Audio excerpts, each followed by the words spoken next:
Um, you've already mentioned to me before something about Marcus Garvey and his movement. That's something that I know I don't want to go way off tangent, like just take a quick turn. But I remember us having a conversation one time about Marcus Garvey, right? His Mm-hmm. movement and what was going on during that time. Seeing now, since us having that conversation, there's some things that I've learned, and I'm trying to piece together as it relates to Garvey's movement. Seeing, and I can just touch on that, and then you can inform me of this connection with Ethiopia, Haile Selassie, His Majesty Haile Selassie the First, right, and Marcus Yes. Garvey, and America, the United States. Now, Garvey, at the time when he started the UNIA, Jamaica didn't have a prime minister, Wow. Yeah, Jamaica didn't have a prime minister yet. And Yeah, they so was Garvey pretty. at the time was becoming world renowned. He was already in South America. He was um after that I think he went to America and then went back to Jamaica. Seeing? But by the Yeah. time he went to South America and America and back to Jamaica, this man already knew was known, sorry, and was already building a following, right? He already built a group or groups. He just didn't have an official term for these groups, right? For his following. And so he created the UNIA um, when he went back to New York, to Harlem. After Yeah. having the idea in Jamaica, he went back to Harlem. And that's when he officially started it. But by that time, he already had a huge following. Zine, between South America, the Caribbean, and parts of North America already were signed up, you know what I mean? To be like, yo, Garvey, anything you're depending on, right? I can Yeah. fact check this in terms of the numbers, but it was great. And this was in like the 20s going into the 30s. See, in Jamaica never have a prime minister yet. So Yeah. when Garvey went to New York and became this great leader now and really started galvanizing the troops and uniting I people, boom, these cousins in Jamaica get a bright idea. They were already, um, one was a part of labor movement, I think, I remember, and the other was a lawyer and great scholar, Norman Manley. So you have Norman Manley and you have Alexander Bustamante. Both of them were trying to do better for Jamaica um, as quote unquote educated men at the time. I don't know. I don't even think Bustamante was that educated, but as men who worked their way up to leaders within the society, right? They were trying to get into politics. They eventually got into politics, um, and then became the first prime ministers, right? So you have Bustamante who became the first one, and then you have Norman Manley, right? They were cousins. This Okay. happened, but when they decided to do this, I think it was in the 40s. I can double check that. All right, so that's 38, right? Yeah. And that was founded by Norman Washington Manley. But when was the, let's check when the UNIA was started. Mm. 1914. Wow. And he said he founded it in Kingston, but then he moved back to Harlem where the UNIA incorporated there. So it was incorporated under two key tenets: black nationalism, unity, pride in African cultural heritage, and complete autonomy. Um, right? So it was 1940, but it never get for really solidified until him really go to Harlem. So Garvey was world renowned 1940, 1960, 1920. Norman Manley, right? These two half white men, Norman Manley and Edward Seaga, were nowhere to be found in the world of politics and leadership. Mm. You understand? That's Garvey was a world renowned man by this time, and these two were some local heroes. And mm. I think there's something to be studied right there as it relates to Garvey's Yeah. promising future as as a leader of Jamaica, right? As Mm. the first official leader of Jamaica, and Norman Manley and his cousin Alexander Bustamante, their scheme to Mm. divert Garvey's whole thing, so that they could know, on behalf of an overarching system, which is the British monarchy, Yeah. create a sense of independence for the Jamaican people, right? While Mhm. still hearing out Garvey, but it's like, no, we focusing on independence over here. So yeah, you guys can listen to what Garvey and them guys were saying, but we actively building this place called Jamaica, and we're trying to get out of the Queen's Mm. stranglehold, right? Yeah. But they never did. And Ah, Jamaica still has the Queen as the head of state, or the King of England as the head of state to this day. I'm exactly. sure Jamaica would have gone a total different direction had Garvey went back to Jamaica. You know what I'm saying? 'Cause I don't know if they heard through the grapevine that Garvey somehow go plan to go back to Jamaica and take over politically. You understand? Yeah. He Yeah. had the power. He sounded like he was the type to do so, right? So I feel like there's something there to be studied. But Mhm. tell me about this connection between, because Garvey was going on with these things in 1914, 16, 20s, 30s.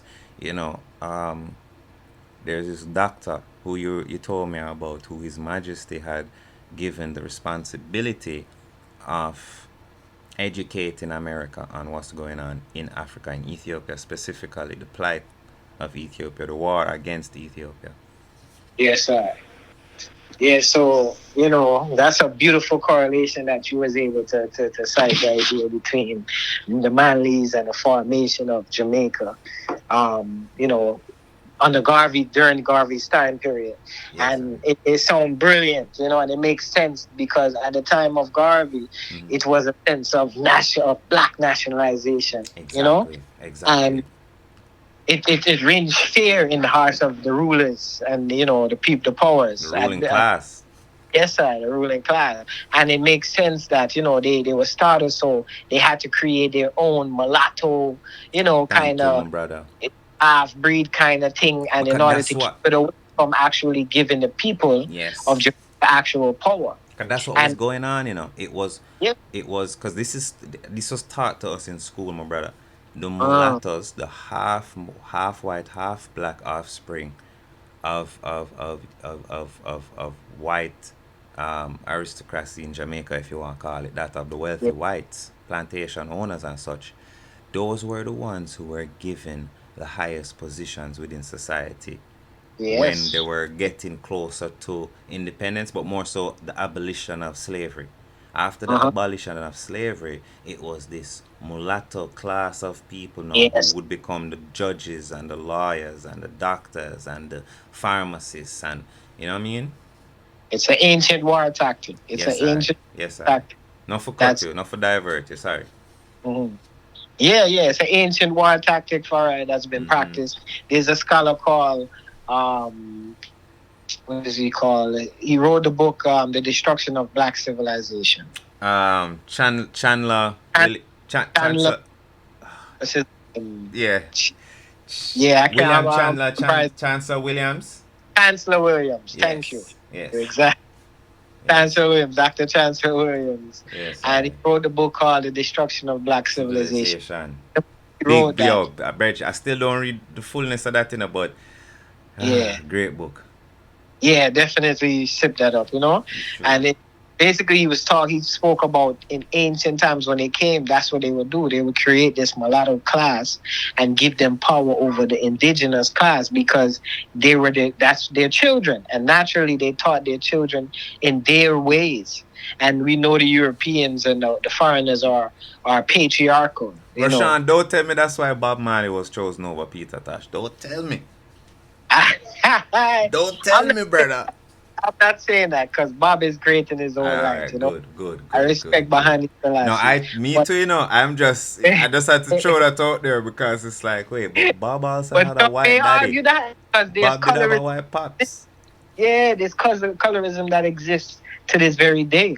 Like I have a brother, an older brother than me, passed away, rest in peace, Yes, Randy. I rest in peace, Randy Randy. was same mother, same father as me, but Randy was very dark, and I was very like light. Mm-hmm. Um, and I saw different, different perspectives, like how they would treat my brother. Some people would treat him, and compared to how they would treat me. So colorism Mm-hmm. exists. Mm-hmm. And I can't say yay or nay to that. But Right, Bob, right, right, Bob was right. chosen to do his work, and he did his work. But Peter too, they I can't both were say, chosen, you know. yeah, definitely But they going in both. line with what you were saying a while ago, I mean, cause Yes. even, remember at the end of the day, they were all on record labels that they didn't control.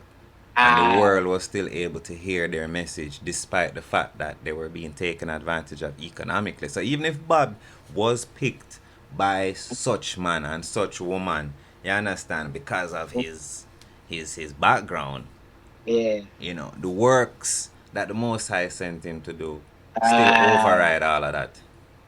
there you go. And that's what it is. They can think they're in power, but it's the Almighty Creator that's always in power. Which is You know? factual. Yeah. Yeah. Yes, I. Can't stop the powers. Mm-hmm. Definitely, there's a lot of throughout the islands in Brazil. It's Mm-hmm. something a tactic that they've used throughout time to control the majority of us. Mm-hmm. Having us Because they're bleaching to patrilineal. this day because of that. Yes, I. The Yes, I. cartel, and that's why we have the products like a cartel. Somebody Yes, so we. talented and skilled, but one of his Uh, main reasons for bleaching is like, I mean, it make people see me. I'm more, he claims it was just out of style, yeah. but we know what it represents. What it represents in society to have a lighter complexion, and so he fell Yeah. victim to that as a man who used to be called Blacker. Aye, status symbol. When the people in power are white, then the people who are being controlled, they're gonna try to blend in. That's why we have a lot of powerful black athletes and black businessmen with European women. Because Yes, yes, it's in their mind they're assimilating to the ruling class. You know, exactly. but Yeah, we all know that how that usually turns out. that's that white But supremacy, brother, my brother. yes, that's the white supremacy. That's the white Some man, all supremacy. of a sudden, now you have money, you want to wear the most expensive white brands, you want to drive the most expensive car that you saw. You understand? Yes, yeah, definitely. The men on The, Wall Street driving, you want to, it's like their lifestyle, the oppressor's lifestyle, is the heights in which you should strive to be, strive to yeah, live like, aspire to. yes, Um, definitely. but So but I but make we definitely bring it back see, to the I Garvey. definitely, Yeah. yeah, I could definitely see the correlations with Garvey and the Manleys and the time frame, you Mm-hmm. know. So absolutely. But yes, when Garvey reached you asked about the His Majesty's doctor, Yeah. you know. 'Cause I Yes, don't think people know about this brethren, I've never. The I is the first person to bring up this doctor to yes, like they hide yes, this man from history, brethren, yes. or You're from talking us. about Dr. Mela Kubayan, you know. Melaku, yeah. Yeah, he was a personal physician of His Imperial Majesty Kadamari Haile Selassie, and Right. also his cousin. You know, and Mm. it was actually also his cousin, his personal physician, and also his cousin. And His Okay. Majesty sent Dr. Mela Kubayan to America, to Harlem, and Dr. Mela Kubayan formed Ethiopian World Federation Incorporated. You know, in Okay.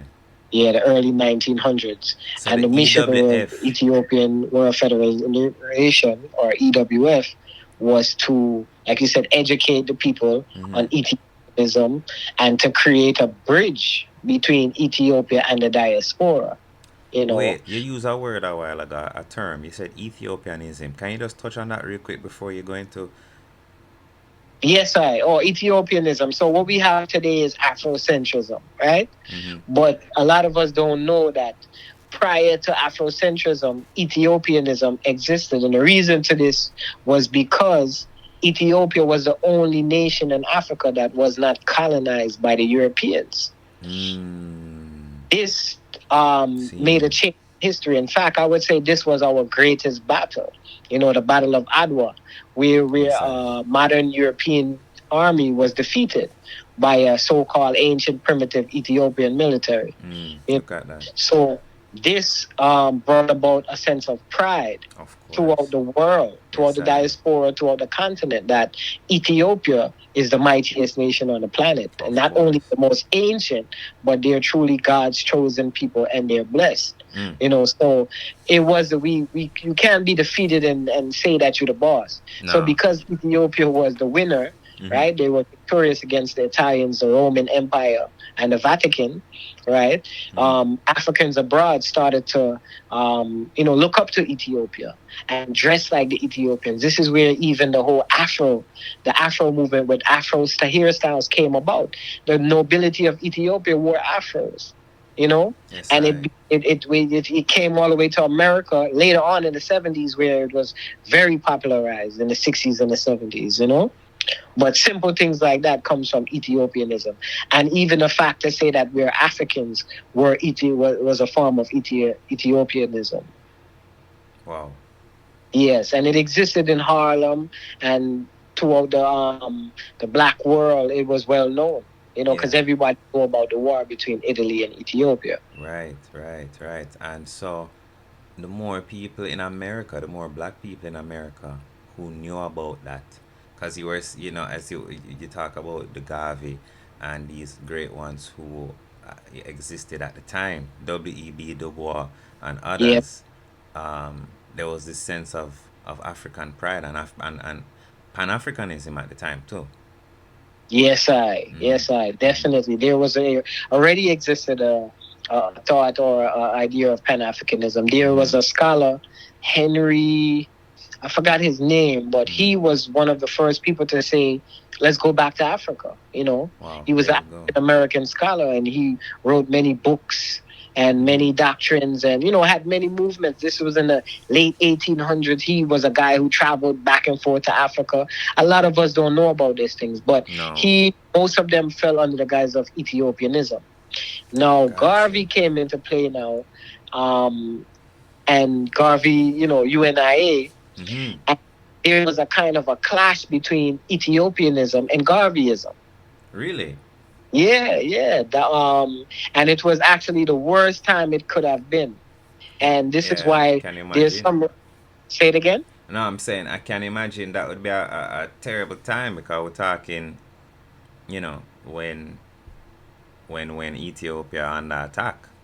Yeah, yeah. And that's why, you have a lot of rascals that are very skeptical of Garvey, and some, who know his work and actually know what happened during the time can argue that Garvey, amongst the rascals should not be, held in a place of divinity. But, nevertheless, some do, and we respect Garvey and his works. Right, As right, right. one of the great ones. But, the truth remains that Garvey fought against Ethiopianism at a certain time, especially during the war. It happened when His Majesty Haile Selassie sat on the throne of Ethiopia, and the Italians invaded under Mussolini and King Victor Emmanuel, and they invaded Ethiopia. And His Majesty fought on the battlefield, and this was the last place on Earth that was not colonized. India, Asia, everywhere on planet Earth was colonized, right? Mm-hmm. And during this time, the emperor, the royal court decided to send him into exile into Geneva, Switzerland, to plead the case of the Ethiopians to the League of Nations. And during this time, Garvey chose to announce that Ethiopia lost, and he hailed Mussolini and King Victor Emmanuel as the king of Ethiopia. What? This Yes, I heard this about that. And I think it's like we hear about these things in the past or throughout history, but we never, like, I never recall that because that's not something that has really been discussed. But this is some yeah. deep virgin, Garvey of all people. Yeah. It's like he came in like a Judas Iscariot, It's true. It's biblically true. speaking, It's you true. know, and nevertheless he was a disciple, right? And Christ forgave him, and so did His Majesty forgive Garvey as well, you know. And but the amount of division that was caused by Garveyism versus Ethiopianism can still be seen in the black community today, because you have a lot of RGB brothers or Garveyites who fight against Rastas without True. even understanding or knowing or trying. They like already, because Garvey spoke ill of His Imperial Majesty during the war. He called him a coward, and he said that he ran away from the war. You know, What kind of and disrespect that, man? yeah, yeah. So, Such he wrote, disrespect. and Garvey published this, for the world to To see. see, At a, yes. yeah, at a He's trying point to where our embarrass the kingdom, king. our last citadel of hope, our last sovereign land of sovereignty, was under attack by the Europeans. And it's a lot can be said And towards the Garvey was negative of playing propagandist yeah, while all of this propaganda, was yeah. going on. And some argue there's a foundation called the Lion of Judah Society. Respect to them. Some brothers may argue that Garvey was like an infiltrator, a spy, and because Yes, of the I've heard works that that he too. caused and the Yeah. way how he left it. Wow. But Garvey fell short in a lot of his works. From the Black Star Line, as much as Rasta love to glorify these things and Right. glorify Garvey, the Black Star Line never properly set sail. It never took one person to Africa. In fact, he gave the money to a FBI informant, the first black FBI informant, right? And that guy bought some old broke up ships that could never move properly. Hey, if I And was Garvey, man. yeah, and the guy sabotaged Garvey's work and his money. And also Garvey chose to rely on him, which was like a stranger, instead of like relying on his queens and his empress and the different people that showed, their Their work by loyalty just being consistent from with. longer time. Why would Yeah, Garvey entrust this FBI agent with so much of, with all of the people's money, all this money that he was able to collect from black people, poor people, yeah, yeah, hard working people at the time. yeah, Like, in truth. And they was boy. able to the US government was able to take him to court and to lock him up and charge him with federal mail fraud, because he Sabotage received the his money whole thing. through the The mail, the mail. postal mail. Oh, yes, Yeah. yes, yes. That is So exactly why. A lot of yes. people do not Mm-hmm. understand that is how the mail he was able to be charged for mail fraud. So you hear that, Yeah. people? The reason he was charged for mail fraud is because the money he was collecting on behalf of the UNIA towards buying the ship, it was sent by mail. So he was collecting money by mail. That Yeah, is and it how was they were able illegal to to carry. collect It was. bill. Mhm. I think it still might be illegal to send money cash in the mail. I'm not sure on that, Maybe it's but under it's illegal under business purposes, but if you're sending, you know what I mean. I don't know. yeah, I don't know. I don't know. I really don't know the laws it relates to that. But yes, very I would have to interesting. look that up. But that's how Mm-hmm. they was able to get him. But Wow. that just shows you that Garvey, and I'm very skeptical. I may look at it, was Garvey a puppet that was put in place to try to bring this divisiveness within the African diaspora? And after he failed, did they just get rid of him? And send him to Jamaica? He was deported. I believe he was the first deportee from out of America. But Insane. Garvey was the first deportee. Hear that, people? Marcus Garvey. But the Mwalimu. sad thing about Garvey is that he fought against the emperor, and many reasons to that. Garvey was a devout Catholic. Garvey worshipped the Pope of Rome. As a Catholic, as a devout Catholic. You know. Insane. I knew he was a Christian, but not much about the denomination of Yeah. Christianity. Yes, sir. Even though Garvey uttered and said we look to Ethiopia and through the lens of Ethiopia, but yet still he fought against the king of Ethiopia. And prior to His Majesty being coronated as Kadamari Haile Selassie, when he was Rastafari, the regent of Ethiopia, he invited Garvey and the UNIA to come to Africa. And there's a letter in the Chicago Tribune when Rastafari sent to Garvey, and it was read aloud at the conference. When His Majesty Rastafari at the time invited Garvey and the UNIA, and Garvey never went to Ethiopia. More people need to know about this because we've heard about Garvey writing a letter to some Abyssinian king. Yeah. But we don't hear. We did not know that His Majesty you know, Yeah, prior to, invited and this is Garvey. why Garvey said that His Majesty never responded, because Garvey mailed the letter to Abyssinia, and at that Exactly. time it was known as Ethiopia. His Majesty changed, traditionally and historically it was known as Abyssinia, and some of the Europeans would still call it Abyssinia, but in reality it was Ethiopia. So Right. he was mailing it to a place that never existed. So it wouldn't. It would never would reach the king. It It would never never. would reach, and it Yeah. was returned unopened. Right. Garvey So didn't talk about naturally, that. naturally that would tell you the Yeah. person that wrote the letter. You know, Yeah. Yeah. so, and we can say that it wasn't sabotaged by the powers. Maybe it was. Right. Because at that time, that's before Garvey has gained so much more ground. I mean, the fact So that they created the FBI just to, or the first black FBI agent was created just to, study him and yeah, infiltrate. And I think the FBI, right? J. Edgar Hoover, yeah, wasn't J. Edgar Garvey Hoover like the and FBI. first target of the Yeah, that FBI? was. I Yeah, think, yeah. I yeah. would say that was their first target. Mm. Because Hugo was put in position just to stop Garvey. So, and it was created basically for the UNIA. All right, my So brother. yeah. So if Hoover, not to cut you, so Mhm. if Hoover was put in place to stop Garvey, right, and he sent the FBI after Garvey or created the FBI to go after Garvey, just imagine what would have been going on in the heads of these Jamaicans then. So you're really Mm. connecting, you're helping me connect the dots. Yeah, definitely. But here's the thing now, Yes, because I. time plays a role. Does Most of it the does. Jamaicans didn't know this was going on because information wasn't as widespread as it is today, where one can just jump on their phone and see what's going on. You're right. You know? You're right. So, and we have propaganda where the government wasn't allowing the Jamaican people to know what was They going were on. not. They were Just not. like most of the Caribbean governments weren't allowing the natives to know what was going on in Africa during the Yeah. war. Yeah. You know? Jamaica was still proudly a British colony at that time. Yeah, definitely, definitely. Proudly. Yeah. And this was the ending of colonialism. Right, That's why exactly. most of our ancestors, when they heard about His Majesty Haile Selassie, we heard that he was rich and his people were starving and hungry. Yeah, This he is your wasted propaganda. food and wasted money and yeah, and Had lavish toilets things of and gold and feed his lions meat, because this was the colonialist propaganda against the king that was putting an end to colonialism.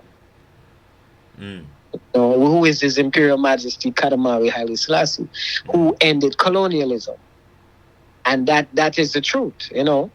That's why, regardless if you want to look at the emperor, if you don't want to look at him as a religious figure, that's factor or persona, that's your personal belief. But you have to look at the man as a great warrior king that ended colonialism. exactly, Yes, exactly. I. And Yeah. so So Garvey, Garvey, while the doctor had the duty, his name is Melaku. Melaku, yeah, Dr. Melaku Bain. So while Dr. Melaku was trying to get as much support for the EWF in Harlem, Yeah. what was Garvey busy doing, or what was Garvey doing to kind of take away from that? Was he doing anything intentional? Is there any? Yeah.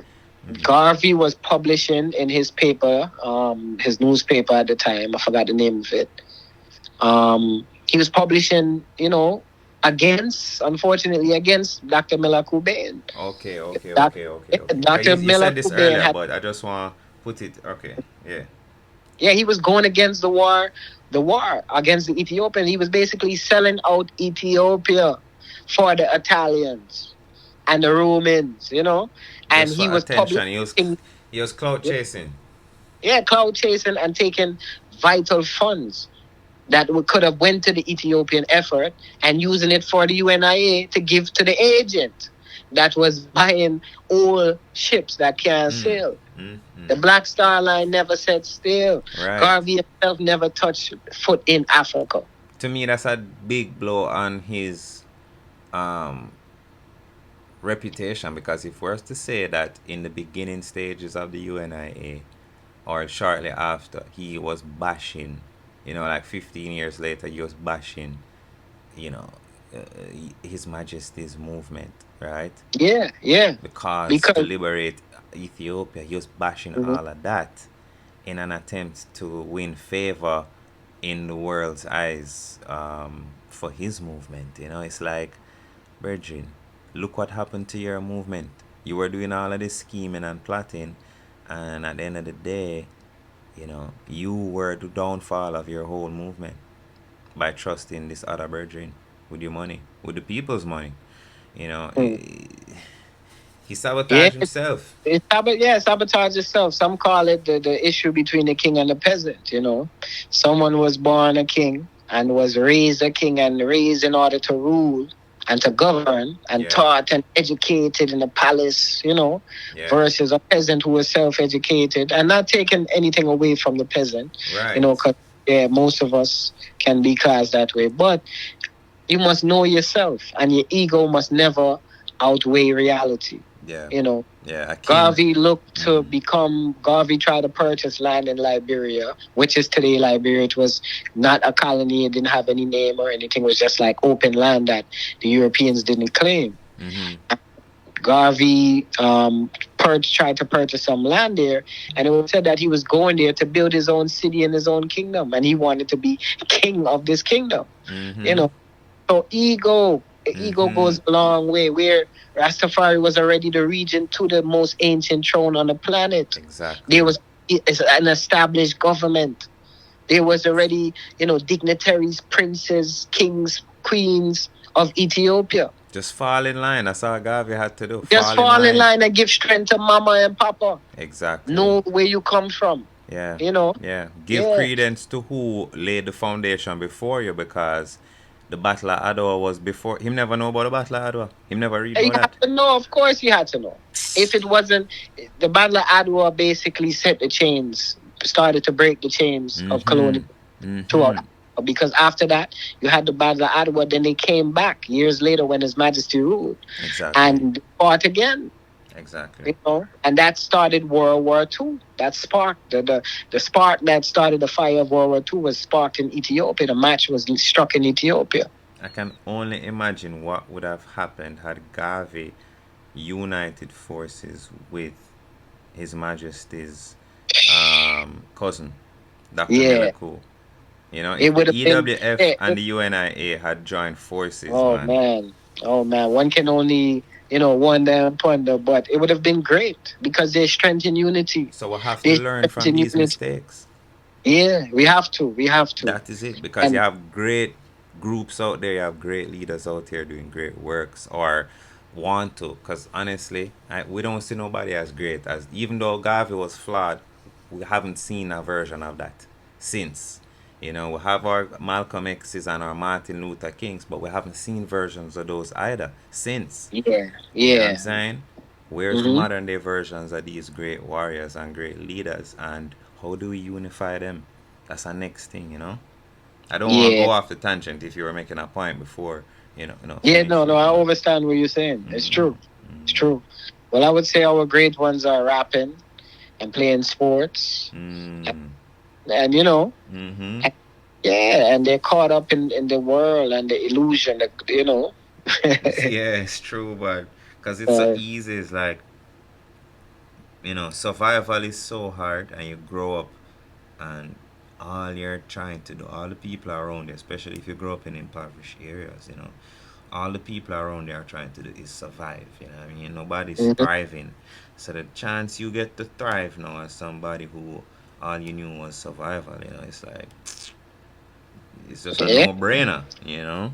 yeah, But then we tend to see these, it's like these connected agendas and these clauses. It's like, what is in that contract that make you have to do this and have to behave this way, and your children have to behave this way, and all of a sudden you have a weird child in the family that you never had before. You know what I mean?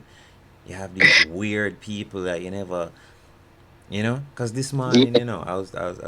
I don't know why it came to me, Bridget. It just somehow came to. It was a conversation with Naira, and what I say, what I was saying.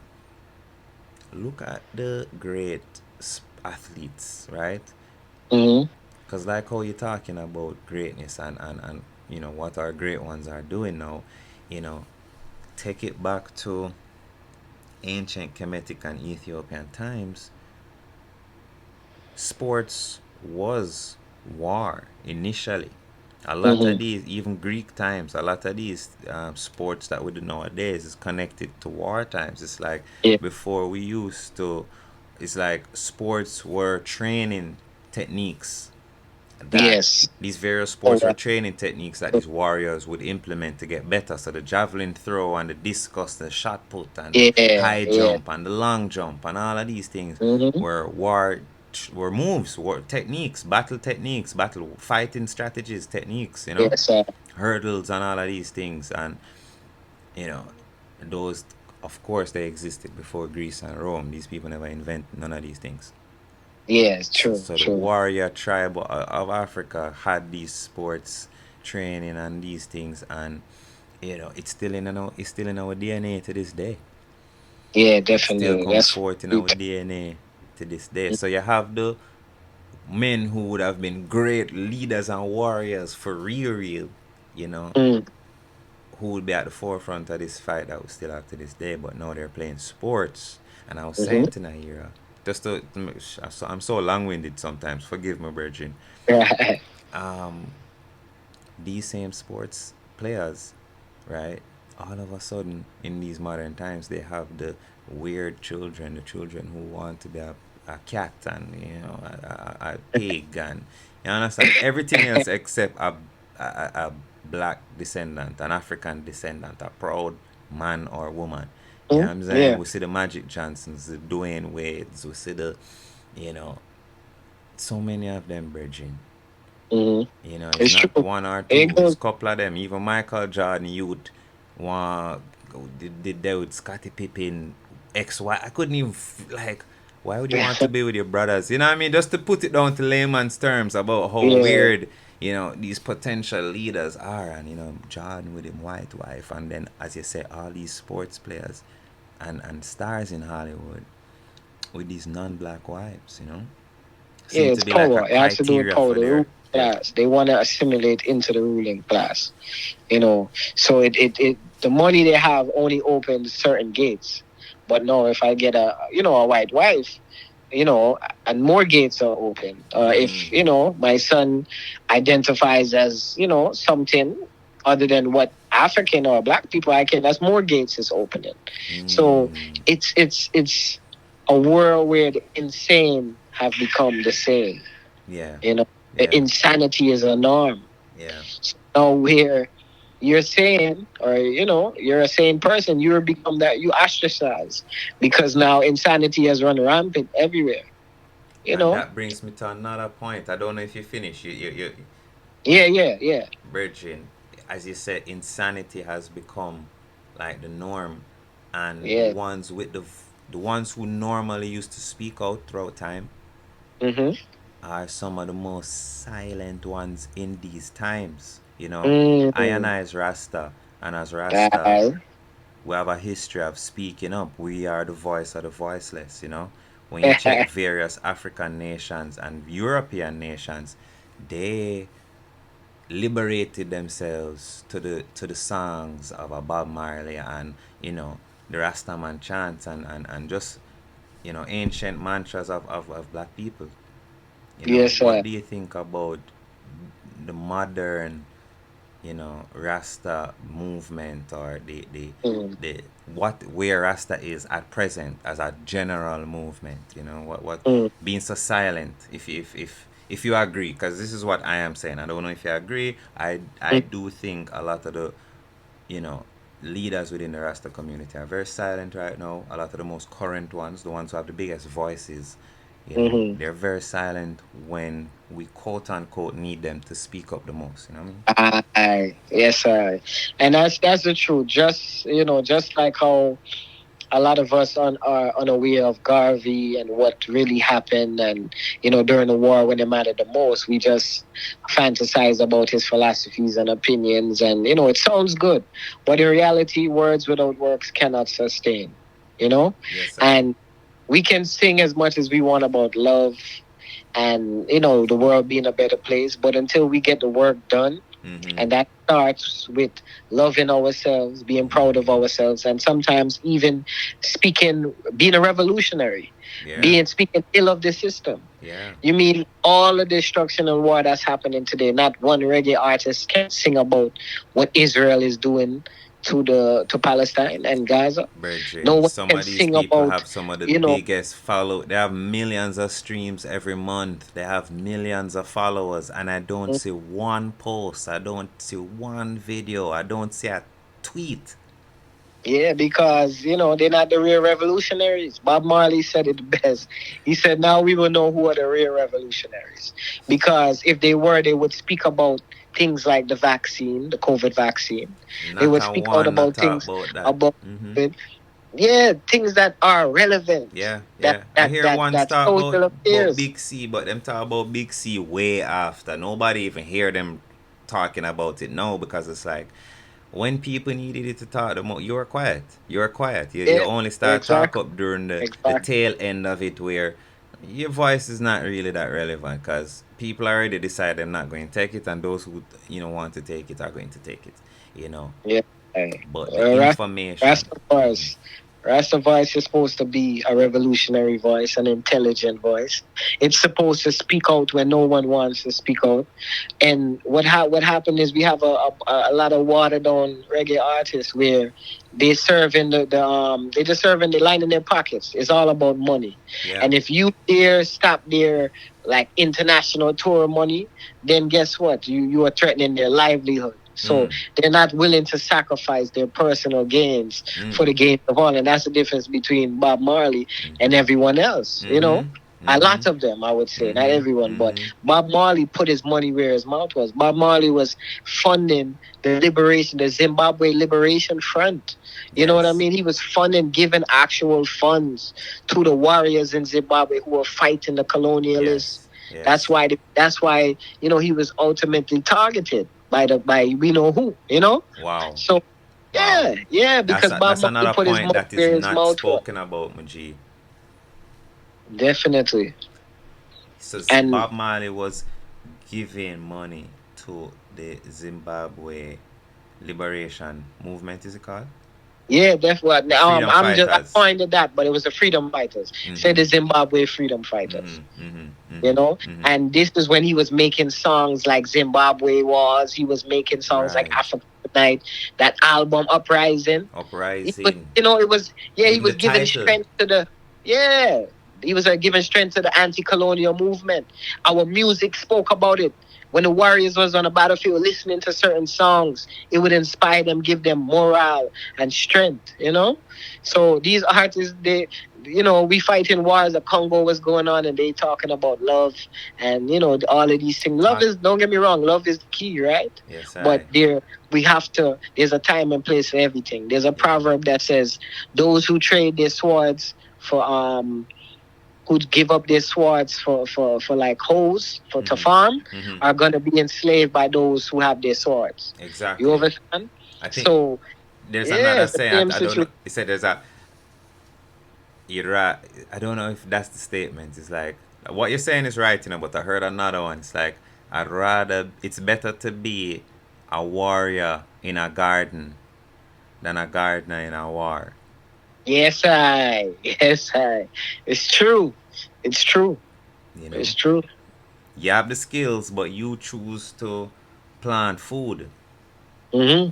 You As can a be prepared for the war still. exactly. But if you don't have no war skills and you go jump in the war as a man who only know how to plant corn, Yes, sir. you know, Then you do. you Then you. doom, you doom, you doom, And I feel like our people right now, if the Rasta artists them, the Rasta artists them a move like some farmer in a the war. Man want go plant food up in the hills and go keep show and do all sort of something, but not talk about if you gonna even keep your own a show. Keep a show and make sure as Rasta you talk about every striking thing when you never put out in your music. You Yes. know what I'm Yes, sir. saying? Do a Peter Tosh. Come on stage and use the stage as your YouTube. Use the stage as your Facebook and Instagram live and talk the things that these people, I don't see them doing none of that, bridging, and them have the biggest voices. And then now you have ones who don't have that big of a platform and a voice. When they say things, it almost come off like the old miserable Rasta, you know? Mm-hmm. The old black Yeah, man, the because miserable you black man. going against insanity, the same going against the insane. Yeah, Where insanity has become the norm. yeah, Where at one piece of time, man said, "Bun Sodom and Gomorrah." yeah. No, you don't hear that. You No. don't hear that. Why? Because it's taking their money. So what are they really for? This is how you know. Yes. This is how you know. Yes. What are Mm-hmm. they? It go back to I heard a great leader say this. I'm trying to remember his name, but I'll just paraphrase what he said. He Mm-hmm. said, "To be a great leader, you have to be willing to sacrifice." Yes, And that's one of the first signs you see in great leaders, true great leaders. It's like you can't be a leader if you haven't. What have you sacrificed? What do you have to show for this role that you want to claim as leader, as this Mm-hmm. accomplished person?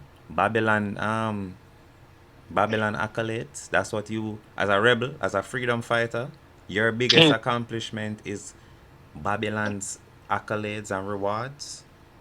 You know, Dangerous. It's dangerous. dangerous fire is walking on is a fine rope. It's a tight rope. You know what I mean? Because of course we all have to survive, but then Mm-hmm. if your main if your excuse as a freedom fighter or as a alleged Rasta artist, which to me that's the role you take up as a Rasta creative, you know, a Rasta artist. You're a freedom fighter.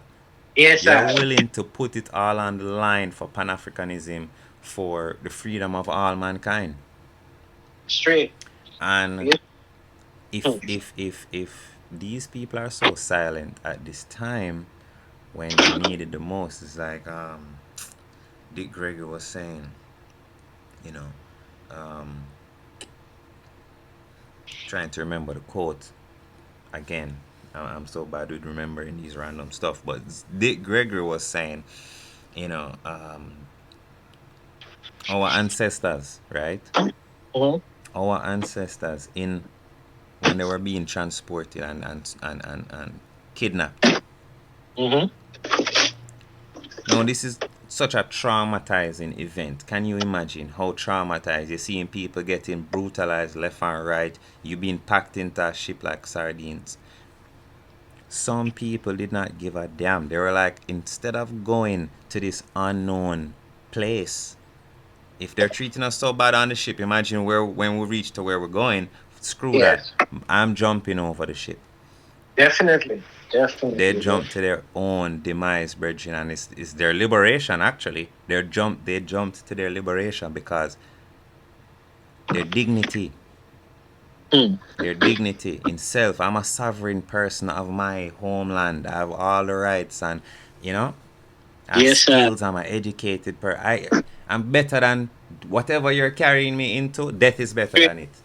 Straight. Yeah. Death is better than it. So Dick Gregory was saying, you know, you have brothers and sisters talking about it, it, they do what they do to put food on the table to feed their kids, Uh, and he's like, Virgin, our ancestors jumped over the ship there you go. into the waters with sharks and all sort of things instead of they would rather die.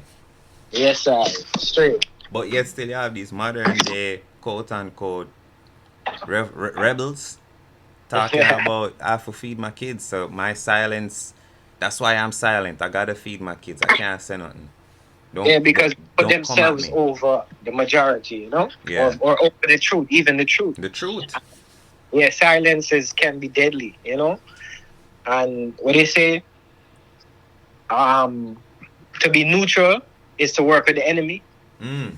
Oh, yeah, There you yeah. go. Neutrality is like siding with the enemy. There You you go. can't, when your people are under attack, you can't tell me you're silent because you want to feed yourself. You know, You get me? when poverty have so much millions, and that's another thing now where I said works because as you know, so much reggae artists and Rasta artists. Mm-hmm. Like, where are the found institutions for Rasta? Where are the, you Ras know, the free Shaun. clinic for Rasta? Where are the schools Selassie, for? I know. Alright, so my for big up.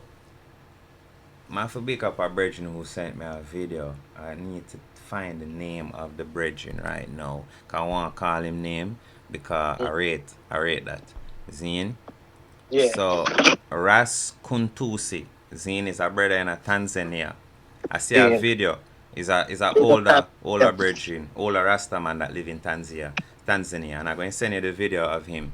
But he's basically, I don't know who interviewing him, but him a talk and him a say, boy, everywhere him go, in Africa, in Tanzania, everybody Rasta, Rasta, we love Rasta, we want to go Right. Jamaica, we would love come Jamaica and experience Rasta. The man said to them, Rasta in Jamaica control Rasta, and him have to make them know, say, Rasta in Jamaica control Jamaica, and him have to make them know, say, look here, Jamaica is like 1 point something percent Rasta. Jamaica is not as Rasta as you think. It's not as Rasta loving, and it's not as Rasta as you'd think. Even though one of the greatest creatives ever come, whoever lived, come from Jamaica, right? Mm. And some of the greatest, right? Yeah. You must say in a Jamaica you don't have a Rasta bank, you don't have a Rasta skills training center, no college, no Rasta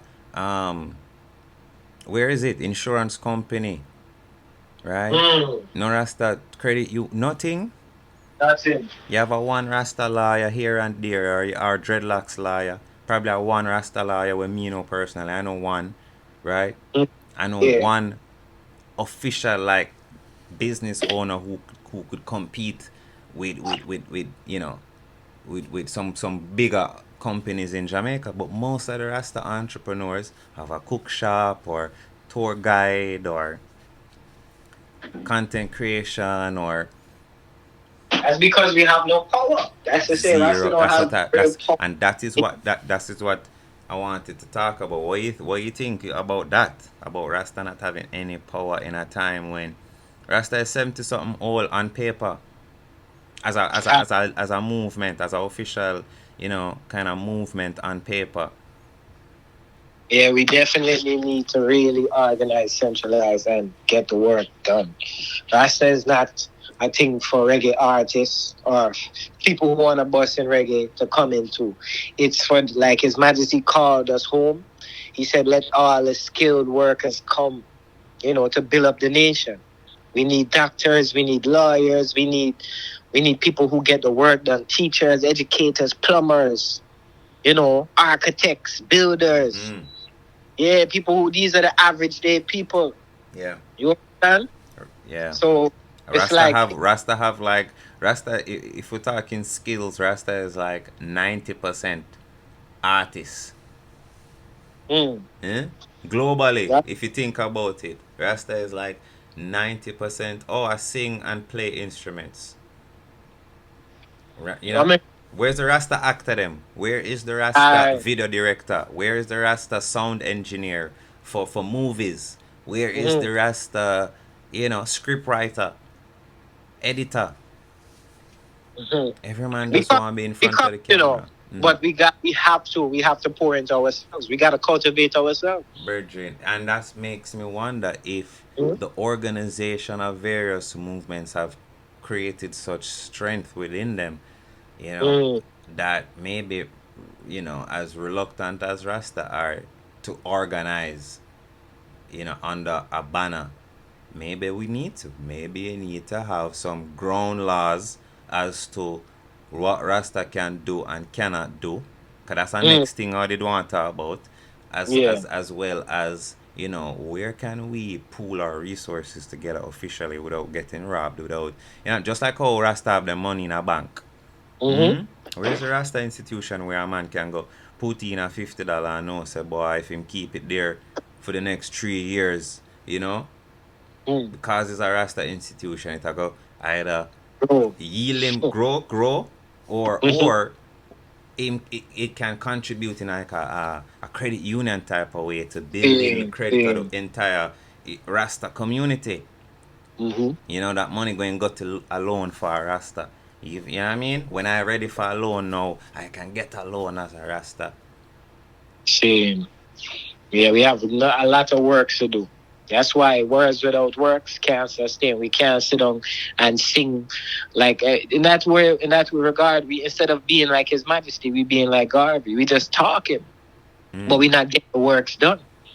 You understand? Yeah. Some man have songs about Africa. Never been to Africa. All these songs praising Africa have a Mm-hmm. non-African woman. You know, it's interesting. It's interesting. I am not perfect. I can't sit down in this high seat and judge ones and ones. But when it comes to the overall, movement, I really feel like, yo, we need to get it right, because Rasta to me, it seemed like it's being taken for a joke, Reggie. Yeah, it has been commercialized for sure. It's terrible. It made me feel like, boy, what did the elders die for? What was, because I'm sure they had something different in their mind, other than what's going on right now. And this commercialization of Rasta, I feel like it could go a better direction. I don't know, man. I don't like where it's going. It seems like the ones them getting caught up in capitalism, and Mm-hmm. they don't understand how that is a part of the fascism that has affected our people. Yeah, yeah, and you can see the results. Who You can can see see the the results too, results. and then the people know themselves. They might not say it. People still respect Rasta, but in reality, look who gets most of the streams, even coming from Jamaica itself, dancehall. That's why the youths them are like running to be dancehall artists, and they following all the dancehall artists. Yeah. Because they see them. They see the hypocrisy within a lot of Ras. Facts. Facts. Facts. Facts. 1000% facts, my brother. You see me? So And it's it speaks evidence for of that. itself, man. Yeah. Yeah. We gotta wake up and we gotta do better, man. Because the youths them looking and the youths them, they gonna tell you what else to do besides sing nice. You understand? And then the So Rastas come and they sing nice, but then we never mm-hmm, see them in the ghetto. We never see them in Africa doing no works. Oh, you just got mm-hmm. Africa go do a show. Okay, cool. That's all you did. You went all the way to Africa go perform in a little place and then go back to Jamaica. That's what you. So that anytime people say, but you never been to Africa, you can say, yeah, I went there. I performed in Africa. You know what I mean? Yeah. What Mean relations have you made? What right. link have you made? Meanwhile, me The know some internet. some some Caucasian brethren of mine, friends of mine, where Mm-hmm, them a build school, them a start GoFundMe to get funds to help kids in Africa, schools, mm-hmm, clinics. mm. Whereas Yeah, the man. We have to do where's better. Rasta in that equation? I don't We see it. have to do better, bro. You know, so it's enough, bro. It's so much things to talk about. So I feel like we have to go do a part two to this, Yeah, for real, man. Yeah, Yeah, yeah. I feel like we have to go do a part two to this reasoning, because we can't even conclude. There's so much things we talk about already and so much to yeah. continue talking about. I really just feel like, you know what I mean? Yes, sir. Give thanks for having Yes, I give thanks, big man. up Enough people coronation. supposed to hear some things they've never heard before, and be interested in doing some research on their own. Yes, sir. Yeah, definitely. Definitely.